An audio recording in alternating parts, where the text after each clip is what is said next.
sebesar ini kecil. Jadi dia bisa itu pada waktu kecil. Jadi mental baku di antaranya seperti itu. Nah kalau kaitannya dengan perpustakaan, ya perpustakaan ya begini dari motor itu. Tempatnya saja biasanya kita ruangan. Ada lebih ini bisa tidak? Buku sama lo, belum sama lo. Uji, saya akan menguji ketika saya pegang perpustakaan. Di tingkat sekolah pada waktu 1.500 judul. Ya, saya koleksikan. Masih belum digital loh Pak, masih manual. Tapi 1.500 judul. Zaman saya pegang perpustakaan SPD. Yang sudah kami miliki. Maka saya tanya Pak, harus tingkat kabupaten berapa judul?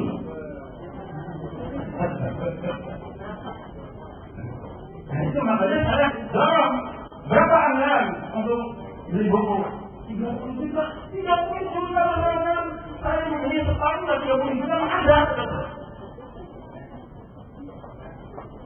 Kemudian orang itu datang ke bupati, akhirnya berapa sekarang? 220 juta untuk beli buku kalau meninggal 2014. Artinya asalnya perpustakaan itu image-nya jelek. Sehingga ketika perpustakaan berbeda perpustakaan zaman dulu dengan sekarang. Sekarang sudah bagus, tetap image-nya masih jelek, ini tulangnya blok. Contohnya lagi, kalau tadi orang melakukan, banyak, bahkan internet kita blok. Ya, lebih lengkapnya. Bahkan di internet saya mempunyai sudah pernah mendownload kurang lebih 5 artikel tentang mental block. Di situ akan lebih jelas. Jadi asalnya seperti itu. Ayo, nah, tinggal diubah oleh Bu E, perpustakaan tampilan perpustakaannya, kemudian guru mengajak dia bahan-bahan perpustakaan. Ya buku di sana. Buku ruangannya sudah bagus, isinya buku pelajaran. Buku pelajaran tidak juga tidak diajarkan. Untuk apa perpustakaan isinya buku pelajaran? Harusnya buku-buku penunjang, buku-buku umum. Kalau fisika ya fisika uang itu pembahasannya. Fisika tentang partikel botol itu. Botol tidak banyak. Ada kenapa kita botol? Saya banyak yang tahu partikel botol. Partikel yang ditemukan yang terkecil saat ini yaitu botol. Ya, bukan atom, bukan mual elektron, bukan botol sekarang. Dan itu disebut partikel Tuhan. Artinya partikel Tuhan ini. Tapi sama, yuk.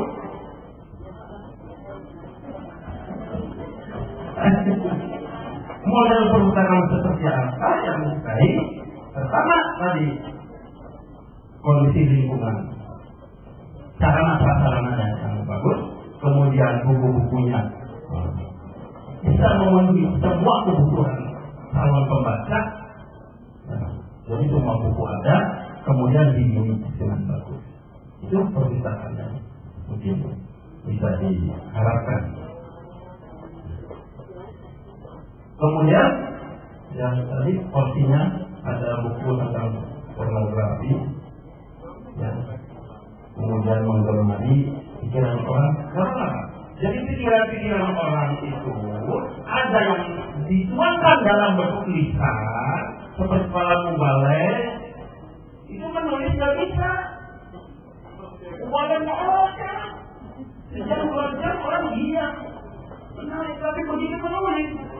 Harus ada orang yang dituliskan, tapi ada orang yang pikirannya dituangkan dalam tulisan. Jadi awalnya berasal dari tulisan, mengembali pikiran orang yang positif dalam bentuk lisan. Budaya lisan pun tidak boleh dimasukkan. Dengan gerakan budaya membaca itu tidak boleh. Ini yang tidak bagus. Bahasa kita ini budaya lisan itu tinggal dijaga. Sekarang dialihkan ditambah dengan budaya membaca. Tapi kalau orang tentang buku apa bukunya buku? Tapi buku tentang buku cari di toko-toko buku. Penulisnya bukan buku. Pikiran buku. Jadi nggak apa-apa. Mengemari pikiran orang sama dengan menggali buku, karena buku pada hakikatnya dan merupakan pikiran orang yang dituangkan dalam bentuk tulisan, dan ada pikiran orang yang dituangkan dalam bentuk tulisan. Kemudian masalah internet apa? Jadi budaya kita ini, Pak, bukan budaya kita. Kemudian belum siap mentalnya, datang budaya internet. Jadi ada satu tahap yang dilampaui. Budaya membaca yang belum terbentuk dan bisa jadi bermanfaat. Tinggal bagaimana yang berbahaya ini diubah menjadi yang bermanfaat. Itu dari saya terima kasih. Mungkin dari Pak Doni atau dari Pak Doni. Terima kasih. Saya menambahkan dari yang disampaikan Pak Soheri. Nanti mungkin Pak Maulana akan menyampaikan khususnya mengenai buku-buku yang pornografi, karena menyangkut juga keberadaan dari BNSP, Badan Nasional Standar Pendidikan, yang apabila ada lembaga yang bertugas untuk keluarga atau produksinya buku-buku termasuk buku-buku pelajaran. Jadi BNSP ini mungkin nanti menjadi topik yang akan disampaikan oleh Pak Maulana. Baik, saya menambahkan dari yang disampaikan Pak Soheri sudah cukup banyak. Tapi barangkali Bapak Ibu sekalian, bagaimana kita mengelola perpustakaan adalah harus berdasarkan teori kebutuhan informasi. Baik itu di perpustakaan sekolah, di perpustakaan umum, perpustakaan perguruan tinggi, maupun di perpustakaan khusus. Di perpustakaan sekolah, tadi disampaikan oleh Ibu Adu yang Adu. Ayo, ya, banyak sekali anak-anak yang suka dengan skripsi, ya. Tapi nanti kalau misalnya Bapak Ibu nanti ketika mengelola perpustakaan sekolah menggunakan teori kebutuhan informasi, di mana yang sederhana adalah menyebarkan kuesioner atau menyiapkan kotak saran atau melakukan wawancara face to face, baik dengan siswa, dengan guru, dengan tenaga pendidikan. Apa sih buku yang ingin dibaca di perpustakaan yang terkelola? Jadi jangan sampai nanti kita punya uang untuk membeli buku, misalnya 5 juta setahun untuk perpustakaan sekolah, tapi belinya berdasarkan selera dari pengelola perpustakaan sekolah, atau selera dari kepala sekolah, atau selera dari staf pengelola perpustakaan sekolah, tapi harus berdasarkan teori kebutuhan informasi. Yang sederhana adalah melalui kuesioner kita sebarkan ya secara acak, atau melalui kotak saran. Kira-kira buku apa yang ingin dibaca di perpustakaan kita, baik di sekolah, di perpustakaan umum maupun perpustakaan perguruan tinggi dan perpustakaan khusus. Jadi teori yang sederhana itu akan mengakibatkan perpustakaan yang kita kelola pasti akan diminati oleh para perpustakaan kita. Jadi itu yang kita harapkan bagaimana Bapak Ibu mengelola perpustakaan. Betul bahwa perpustakaan yang baik itu bukan hanya gedungnya yang baik. Saya melihat perpustakaan Ibu gedungnya bagus sekali, dibangun-bangun. Sehingga nanti koleksinya bagaimana, tenaganya bagaimana, ya, sarana-sarana, programnya, layanannya, IT-nya dan sebagainya. Jadi sangat kompleks, ada berbagai aspek yang harus kita perhatikan. Tidak hanya gedungnya yang baik, yang datang Pak Soheri tadi.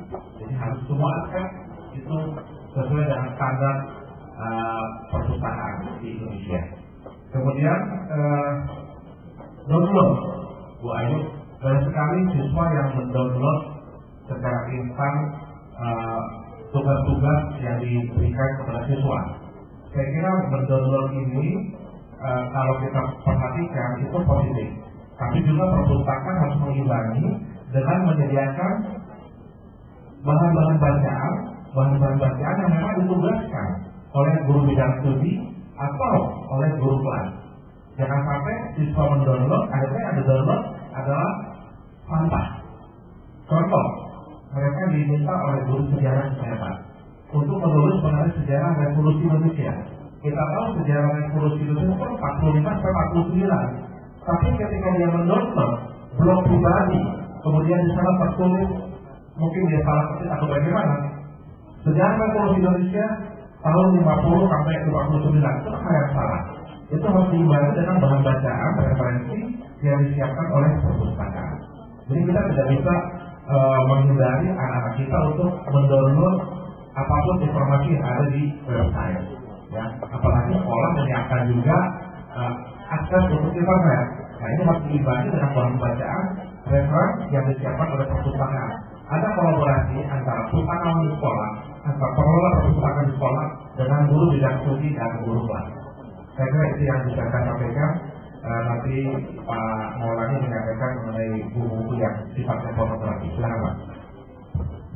Terima kasih. Mungkin saya akan berbagi juga beberapa pertanyaan. Mungkin saya akan saja soal pengalaman ini. Pertama soal perpus. Bagaimana menciptakan suasana yang bagus? Saya kira kalau misalnya di dinas atau di sekolah itu tidak cukup misalnya hanya menyediakan soal bahan tanpa didukung oleh kenyamanan. Itu agak susah. Jadi gini, saya mengambil dokter di Universitas Indonesia di sini. Coba Anda pergi ke UI. Di sana bagaimana orang dibikin nyaman sekali di perpus atau mungkin di Jerman. Bisa juga di ini dalam biasa. Misalnya orang dipaksa, misalnya ya, orang dipaksa duduk itu konsentrasi itu tidak lama. Bagaimana dia nyaman? Misalnya di UI itu ada kedai kopi cappuccino, kan orang menjemput kopi barang 15 menit sampai masuk lagi duduk. Orang tidak bisa tuh dipaksa untuk sekarang duduk, kajiannya nggak akan bisa. Bisa aja sampai di cappuccino atau misalnya saya ngajar di sini, saya masuk bawa kopi misalnya, nggak apa-apa. Teman-teman, oke, saya bawa kopi, itu ada di pinggir, kalau Anda mau silakan. Nah, di perpus itu misalnya dibangun koleksi buku-buku yang bagus, tapi bisa sediakan di sebelahnya ada kartun yang bagus, yang orang bisa sedikit menghilangkan nama. Di berbagai perpus di dunia itu begitu.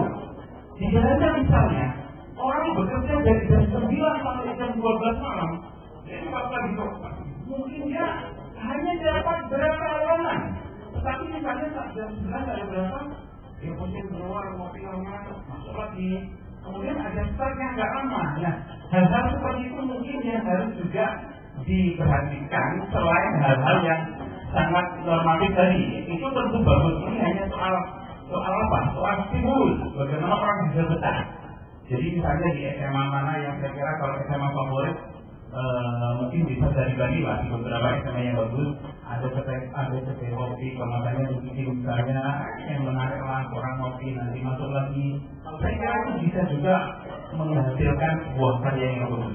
Jadi itu penting. Jadi saya kira kalau di UI lah juga sekali-kali main kopi atau mungkin bapak-bapak yang pejabat bisa juga ke luar negeri coba diselami. Jadi ternyata di seluruh dunia model pembelajaran itu tidak bisa otak manusia dipaksa belajar itu tidak bisa.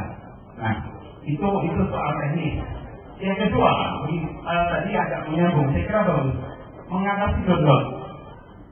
Di kampus UI saya dapat karena mungkin saya sering jalan referensi sekarang hampir semua memakai internet. Tidak ada tugas apapun yang fisik, semua pakai online. Itu karena ini adalah zaman digitalisasi lah. Jadi itu juga penting. Download itu bagus. Jadi dia bisa misalnya mendownload beberapa pengetahuan pengayaan. Tapi mereka gini juga tentu guru harus punya pengetahuan juga tentang hal itu. Jadi dia bukan guru yang kuper. Generasi kita juga generasi multitasking. Orang bisa berselancar. Jadi dalam teori budaya itu ada namanya teori multitasking. Jadi dalam satu duduk orang bisa mengakses ribuan cara.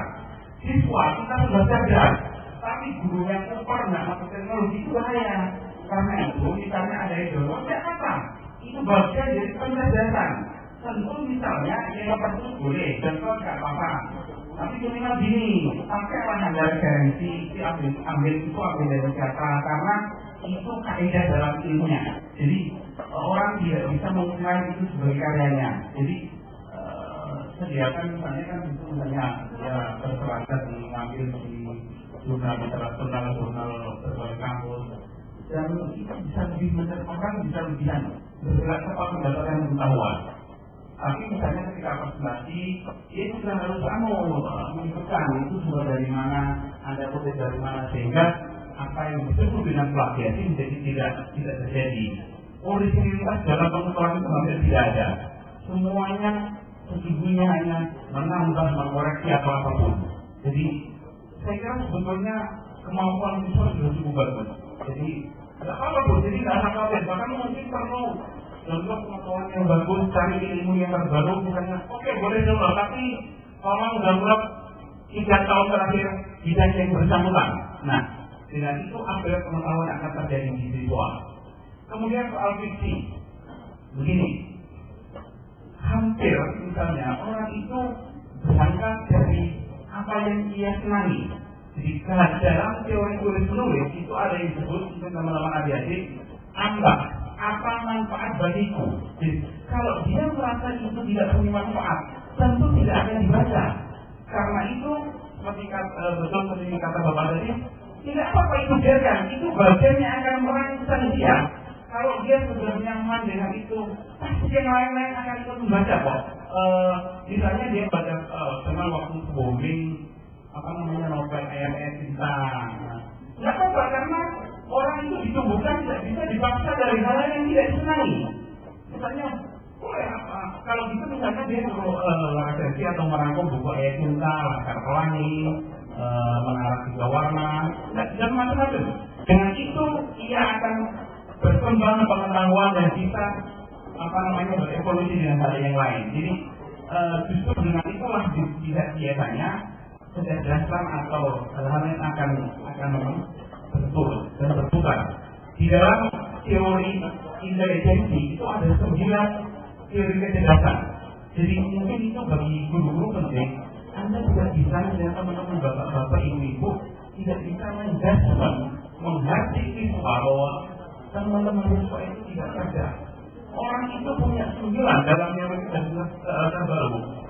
Kalau yang IQ-nya tinggi, dia masuk dalam kecerdasan tingkat IQ, tapi Anda teman-teman guru-guru bapak-bapak juga tidak bisa memastikan mungkin satu siswa punya kecerdasan di bidang olahraga, kecerdasan estetika, kecerdasan linguistik, ada 9. Dan karena itu sekarang di dunia banyak sekali beasiswa yang tidak hanya memfasilitasi orang yang berbasis kecerdasan IQ belakang. Misalnya seorang Agnes Monica itu tidak bisa dong dibilang tidak cerdas. Dia mungkin punya kecerdasan di bidang misalnya linguistik atau mungkin macam-macam lah. Dia cerdas dalam bidang sekarang itu punya salurannya. Orang yang punya kemarin misalnya berusaha di SMA sudah kelihatan titik COVID, yang aktif berkoordinasi. Nah, kembangan saja itu bagian dari potensi siswa. Itu bagian dari potensi siswa yang akan memperkaya. Jadi mungkin guru juga perlu membaca teori-teori kecerdasan baru, bagaimana membangun komunitas belajar yang bagus. Jadi sehingga ketika siswa membaca atau mengalami pengetahuan yang di luar diri kita tidak terjaga betul. Nah, saya ingin yang tadi soal mungkin kami tidak bisa menanggapi secara spesifik ya, tentu mungkin akan menjadi masukan. Jadi misalnya ketika didapat DPR itu ketika disampaikan biasanya anggota ini akan marah di Pak Menteri, kata Pak Menteri, ya kan tidak perlu soalan juga. Nah, baru setelah itu mungkin banyak beberapa yang tidak ikut dan pasti akan ditindak hal semacam itu. Jadi hal yang mungkin mengundang kontroversi di masyarakat biasanya memang akan cepat ditanggapi, dan kalau itu punya implikasi yang dampak yang sangat luas biasanya langsung akan ditarik. Terakhir soal misalnya tadi soal saya tidak terkait tentang budaya lisan atau betul. Jadi Indonesia itu kan budaya lisannya kental, itu tidak perlu diberangus memang. Itu saya kira sudah menjadi tradisi, nggak apa-apa. Yang perlu dikembangkan betul memang sekarang bagaimana membangun fondasi budaya membaca, dan itu bisa dimulai dari panjang dia disampaikan dari keluarga, dari adik-adik sendiri.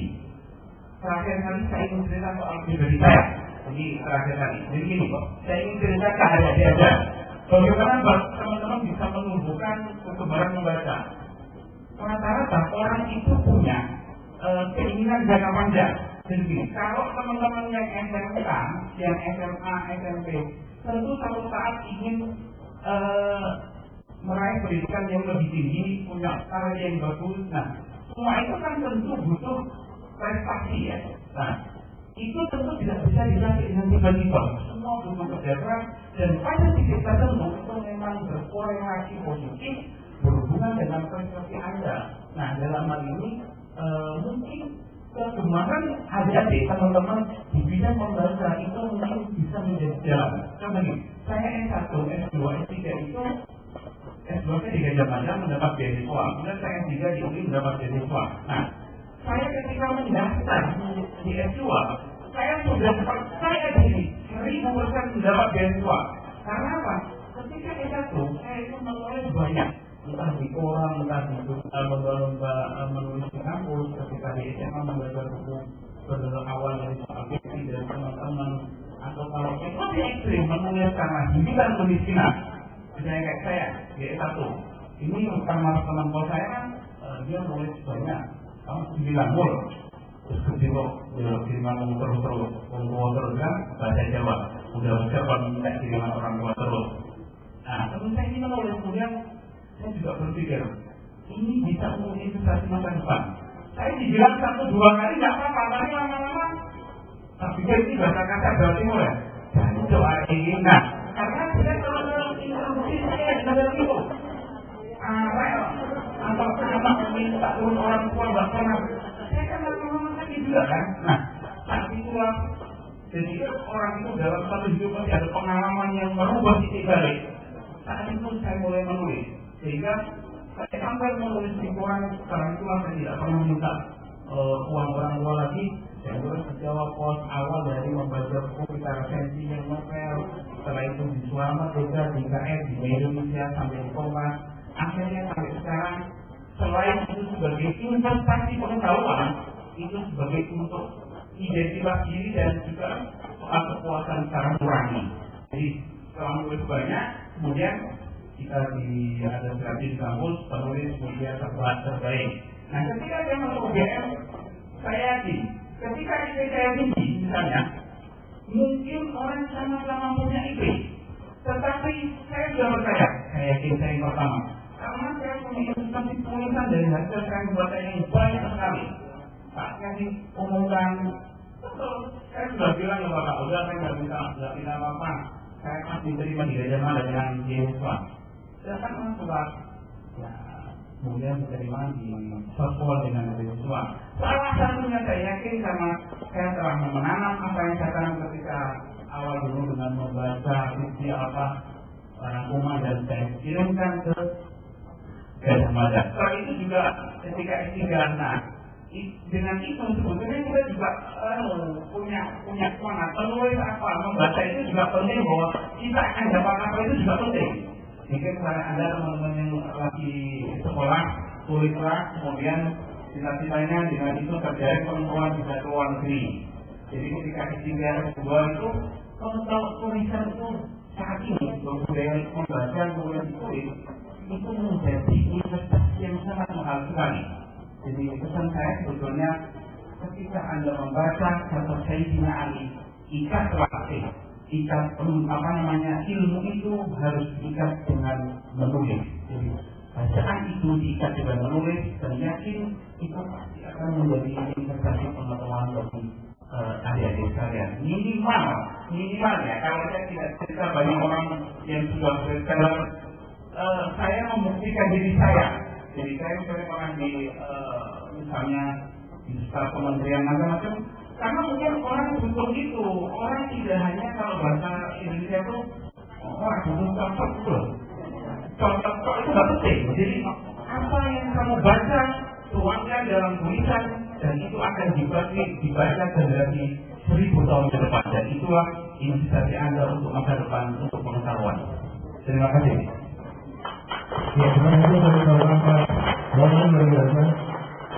menjadi lesson tersendiri buat kita semua dimulai lagi. Ternyata tadi sempat dapat bisikan bahwa kalau ingin dikenalinya itu maka tulislah buku ya Pak ya. Dan itu bisa menjadi investasi yang akan datang yang bisa dibaca oleh generasi yang akan datang. Seperti itu. Kita buka persesi yang kedua. Ini motivasinya kebetulan ini Pak, motivasi hadiah atau motivasi tahun? Kita jadi dulu di sini. Apa yang memberikan Pancasila? Oke, silakan Pak. Untuk Pak Ahli kemudian dikatakan ini, tadi ada 3 fungsi yang telah disampaikan oleh Bapak Ahmad Maulana tentang DPR ini. Fungsi administrasi, budgeting, dan yang satunya adalah kontrol sebagai pengawasan. Yang perlu saya tanyakan adalah pertama, adanya Undang-Undang Nomor 43 Tahun 2007 tentang perpustakaan. Ini merupakan tentu ada intervensi politik dari DPR RI. Kemudian untuk meningkatkan lebih lanjut itu ada PP 19 tahun 2005 tentang standar nasional pendidikan. Lebih dioperasionalkan lagi pada pendidikan. Oleh karena itu kelihatannya tidak seperti undang-undang yang lain dalam mencantumkan anggaran di perpustakaan. Kalau dalam Undang-Undang Nomor 14 2005, PP 74 2008, itu kelihatannya pemerintah sangat pemerhati sekali terhadap profesi guru, terhadap tunjangan profesional guru. Tetapi ketika ada Undang-Undang Nomor 43 2007, ayahnya setengah hati memberikan subsidi, memberikan bantuan kepada perpustakaan, baik perpustakaan daerah maupun perpustakaan sekolah. Oleh karena itu, pada kali ini supaya ada pemilahan, tidak saja bantuan terhadap LKB, akan tetapi lebih fokus kepada bantuan-bantuan perpustakaan dan isi perpustakaan sendiri, baik daerah maupun persekolahan. Terima kasih. Assalamualaikum warahmatullahi wabarakatuh. Waalaikumsalam warahmatullahi wabarakatuh. Bapak Asmadi, terima kasih pertanyaannya. Selanjutnya tidak, Bapak Ibu sudah siap? Dari siswa ya, siswa laki-laki mana? Nah ya.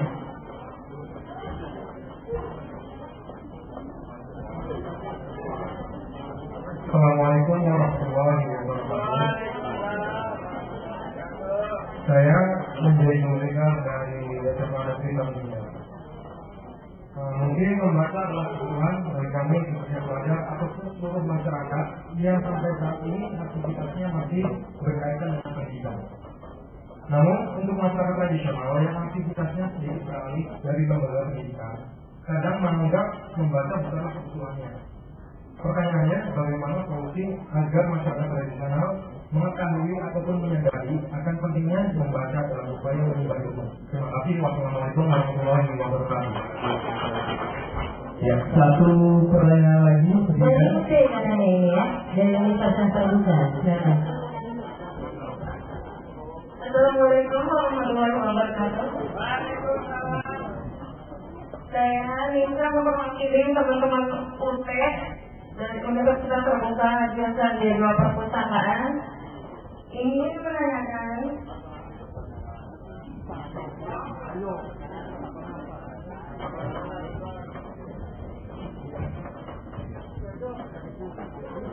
mohon penjelasannya untuk Pak Denny agar guru bisa menjadi kepala perpustakaan sekolah di kelas jenis apa yang harus diikuti dan apakah sertifikat di kelas perpustakaan tingkat provinsi sudah bisa menjadi syarat seorang guru untuk menjadi kepala perpustakaan sekolah dan dapatkah seorang guru menjadi usahawan? Itu aja, terima kasih. Barangkali ada teman saya yang lain mau ditambahkan?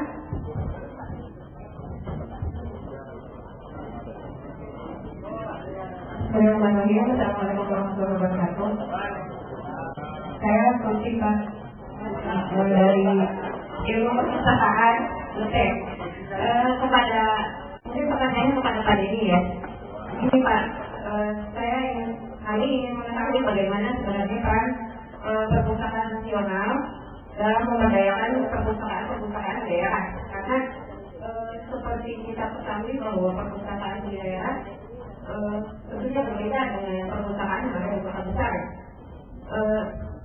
Pengalaman kami kemarin berkunjung ke perpustakaan dalam 1 bulan, kami menyayangkan layanan perpustakaan sendiri yang kurang berjalan maksimal. Padahal layanan perpustakaan ini merupakan perpanjangan tangan perpustakaan daerah untuk menjangkau masyarakat yang jauh dari perpustakaan. Kemudian koleksi yang ada di perpustakaan daerah itu kami pikir masih minim ya, masih kurang memadai, kurang representatif seperti itu, karena koleksi yang ada itu hampir 100% itu berupa koleksi bahan tercetak. Sementara di kota besar kan sudah banyak layanan audiovisual dan lain-lain gitu. Kemudian yang kedua, yang terakhir, mungkin ini bukan pertanyaan, tetapi lebih pada motivasi.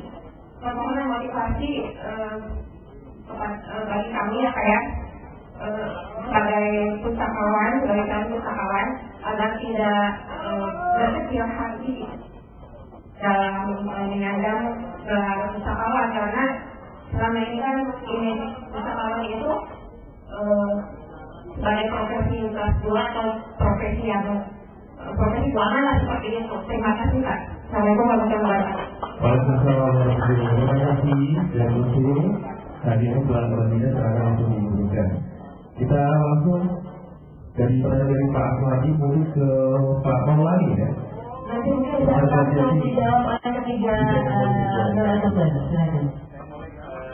Soal dana perpus. Jadi di DPR itu sebetulnya pengetahuan bapak-bapak, ibu-ibu bahwa amanat undang-undang 20% APBN itu kan banyak sekali. Selama ini ada asumsi yang cukup salah, misalnya ini Dinas sudah dapat 20% dalam pendidikan untuk apa saja. Sesungguhnya 20% itu dipecah. Jadi setiap departemen itu punya fungsi pendidikan. Jadi di departemen pertahanan macam-macam mereka juga ada dana pendidikan. Dari Dinas kemudian dibawa juga ke depan dan sebagainya. Sesungguhnya memang tidak hanya Dinas murni. Nah, kaitannya dengan soal RKB. Begini Pak, memang anggaran kita tadi sudah ngobrol, memang tidak terlalu banyak juga sih. Jadi tahun sekarang itu hanya dapat 400 miliar. Nah, tentu itu menjadi kendala tersendiri misalnya untuk mengembangkan proses yang baik di seluruh Indonesia. Saya kira mungkin kalau menyambut soal tadi di kota besar, iya, tapi memang misalnya tadi ada layanan soal proses keliling, proses mobil hukum. Nah, itu memang keterbatasannya. Nah, 400 miliar dengan seluruh operasional memang agak susah ya, memang agak susah. Tetapi gini, komitmen itu dari tahun ke tahun sesungguhnya juga diperbarui, dan itu tentu juga Dewan melihat evaluasi yang dilakukan oleh Perpusnas. Nah, kalau tentu kita juga tidak fair juga misalnya harus menyandingkan dengan kenapa dengan LKP atau Rehab banyak sekali ya, karena memang kebutuhan. Tetapi sebetulnya di anggota itu sudah punya komitmen yang kuat tentang kesenian dari membaca ini. Mudah-mudahan di tahun ke depan itu memang kira-kira tidak hanya 400 lah. Nah, kalau Bapak baca tadi saya ngobrol undang-undang pendidikan, sebetulnya ada amanat memang 5%. 5% itu banyak sekali loh. Nah, tetapi saat ini memang belum terlaksana. Banyak hal yang dipikirkan harus kompromi antara pemerintah DPR, karena banyak juga kan penelitian, sehingga pengalokasian itu memang tidak serta-merta orang ujuk-ujuk gitu. Jadi ada satu pembahasan namanya sekian serius mengenai misalnya ini dikasih seni apa yang baik. Anggaran itu juga tentu tidak harus pokoknya itu juga enggak. Tetapi kami ingin menyadari kayak proposal itu memang dinilai memang ya bukan anak diri, makanya itu yang agak kita juga ya. Mudah-mudahan sih tadi kalau jadi mudah-mudahan bisa agak ditingkatkan. Nah, harapannya sebetulnya selain dibangun perpus yang bagus, harapan kami itu begini. Oke, ini dibangun perpus, ada misalnya dibangun depan dan daya sedikit sehingga orang bisa berefleksi setelah dari perpus keluar minum kopi. Jadi itu juga penting. Nah, kalau buku tadi misalnya nggak buku di soal audiovisual itu memang biayanya sangat besar kalau harus di Indonesia memang besar sekali. Tapi mungkin Pak Denny juga tahu semua buku sebenarnya juga sudah di-censor sih. Saya memang melihat beberapa ada bukunya yang monopol di hanya soal itu saja. Tetapi memang banyak juga yang tidak hanya di soal pelajaran. Kita ingin memperkaya perspektif. Orang hidup itu tidak bisa dalam satu perspektif. Dia yang pendidikan baca pendidikan, yang pendidikan tidak bisa. Orang itu butuh interkoneksi, interrelasi, sehingga supply buku itu memang harus beragam.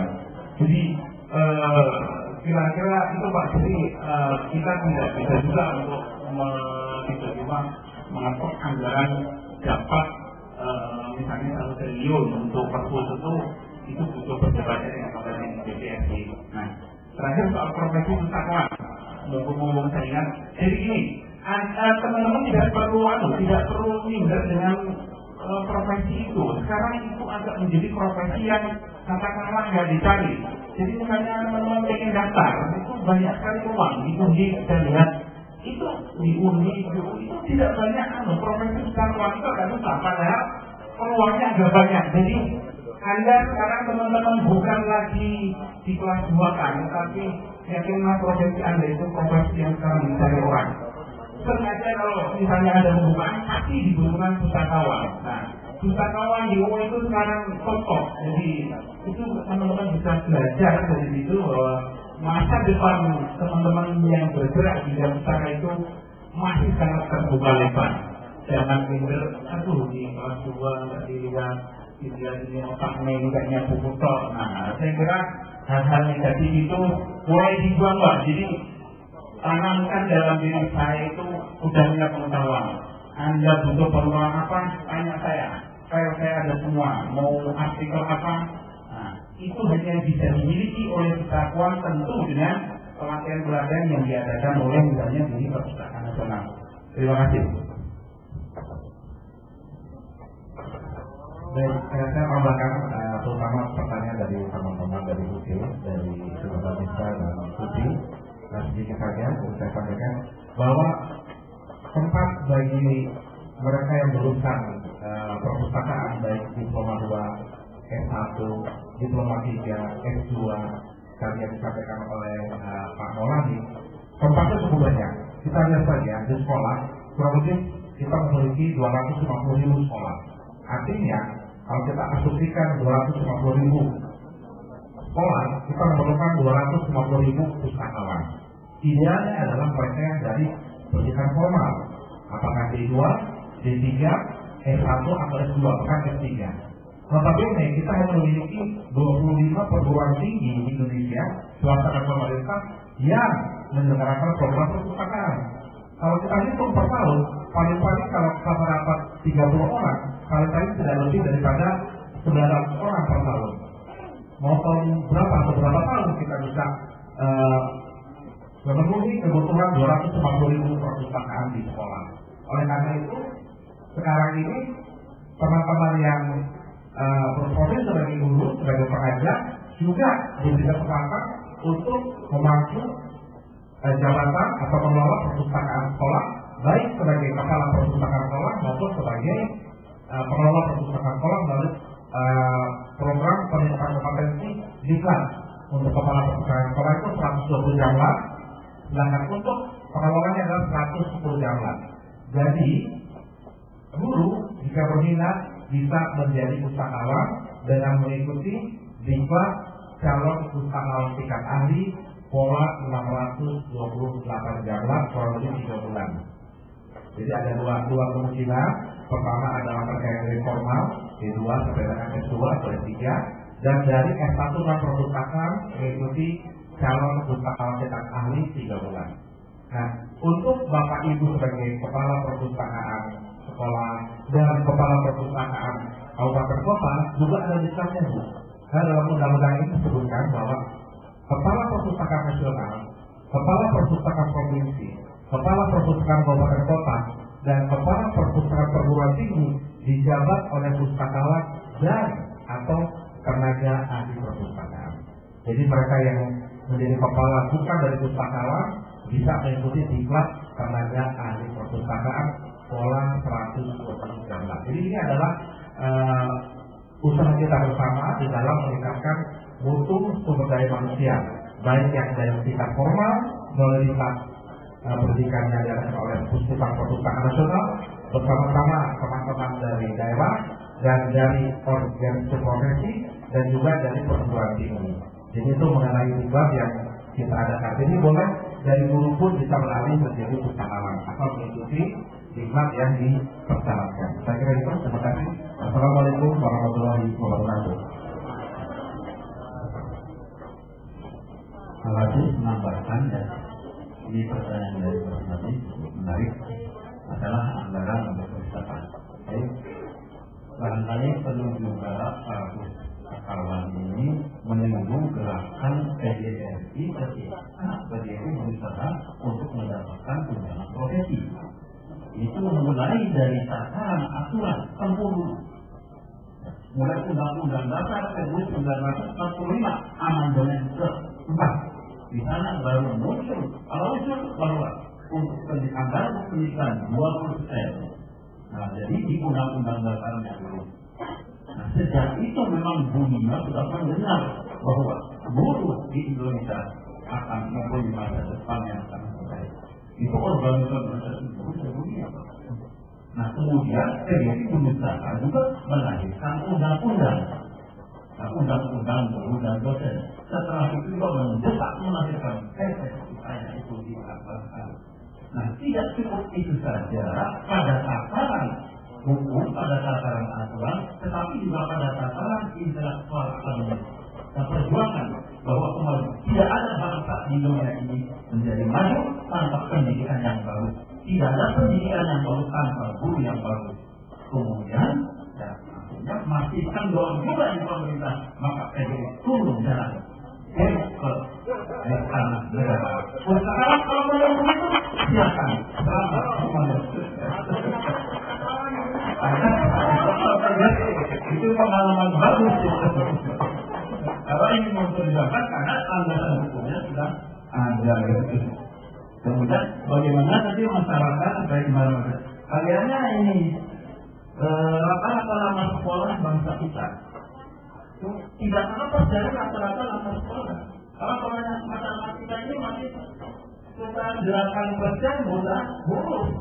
Ya bagaimana pun juga kita akan bisa di bawah program baca, untuk bacanya dia tidak bisa. Itu masih 8%. 8% dari 250 juta.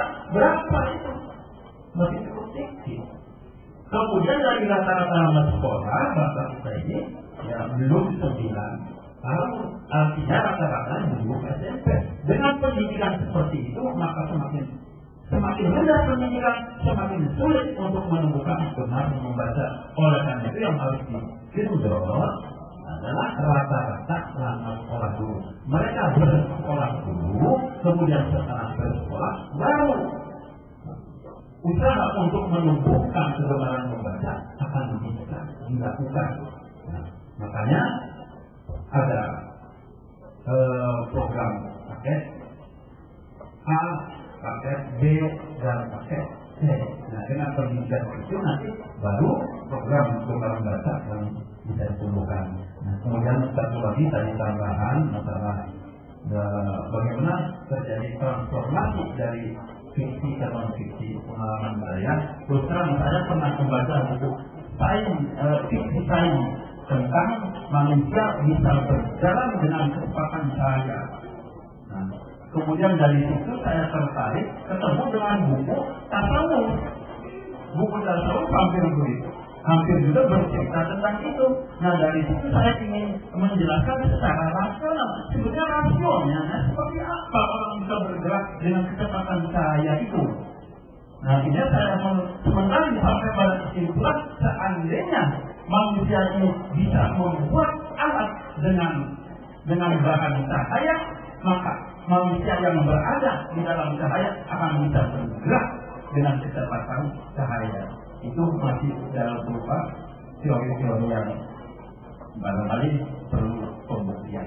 Jadi sekali lagi Pak Ismail, menurut PGRI bagus. Landasan sudah ada, tapi jangan lupa kalau ibu PGRI kalau mau demo ya tertib. Itu saja, terima kasih. Baiklah, untuk sesi yang kedua pertanyaan sepertinya sudah habis karena waktu juga kita sangat terbatas.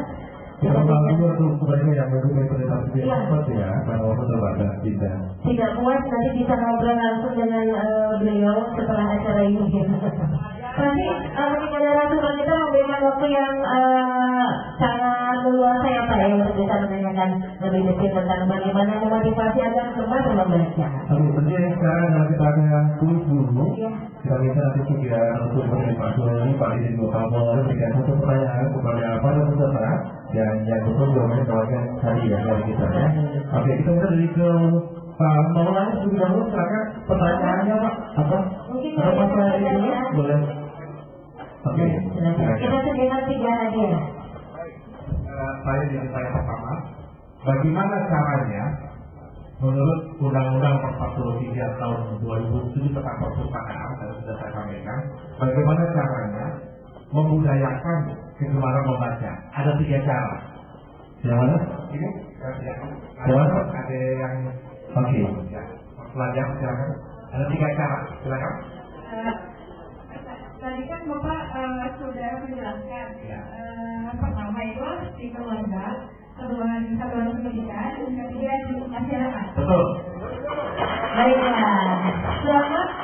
Sudah terima sekali untuk dari Pak Didi langsung ya. Oke, terima kasih. Saya mau nanya, saya ingatkan ya, seperti tadi yang ini saya temukan di mana-mana dalam program kalau soal menulis membaca. Masih ingat ya? Siapa ingat sabda Sayyidina Ali tentang pengetahuan tadi? Oke. Dari mana kembali yang awal duluan dong? Ya, belakang sekali. Paling belakang sekali. Kalau betul menjadi penyimak yang sangat baik. Jadi langsung ada ucap untuk pendidikan.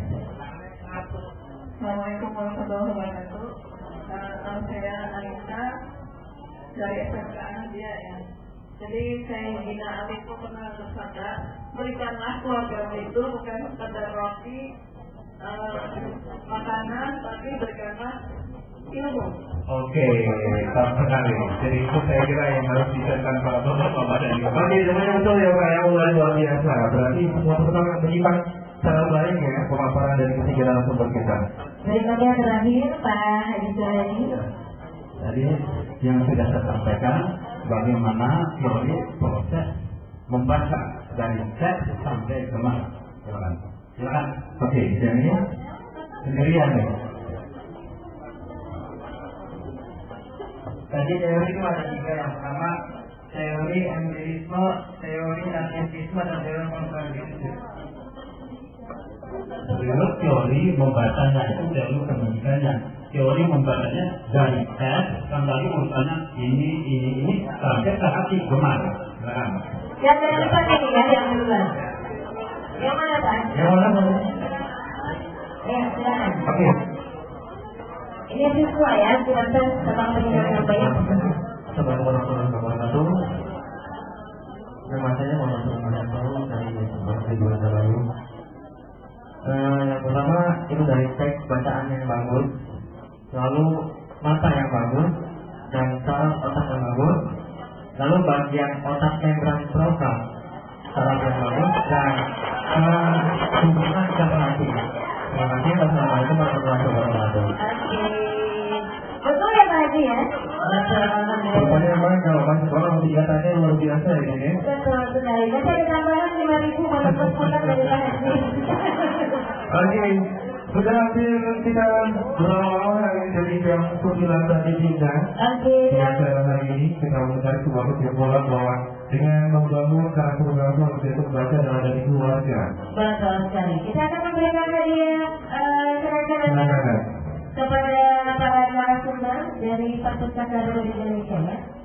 Kepada siapa Pak? Dua narasumber.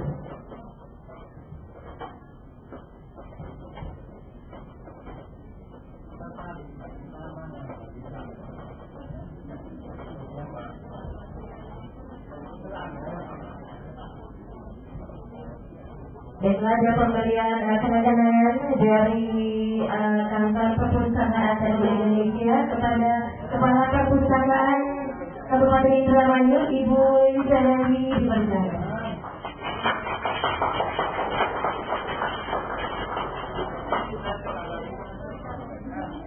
Ya, tolong diimplementasikan.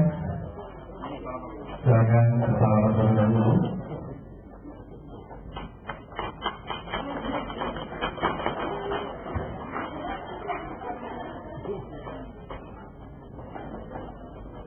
Demikian kenangan yang diberikan dari Perpustakaan Republik Indonesia beserta seluruh tim panitia, narasumber juga mengucapkan terima kasih untuk semua yang hadir hari ini.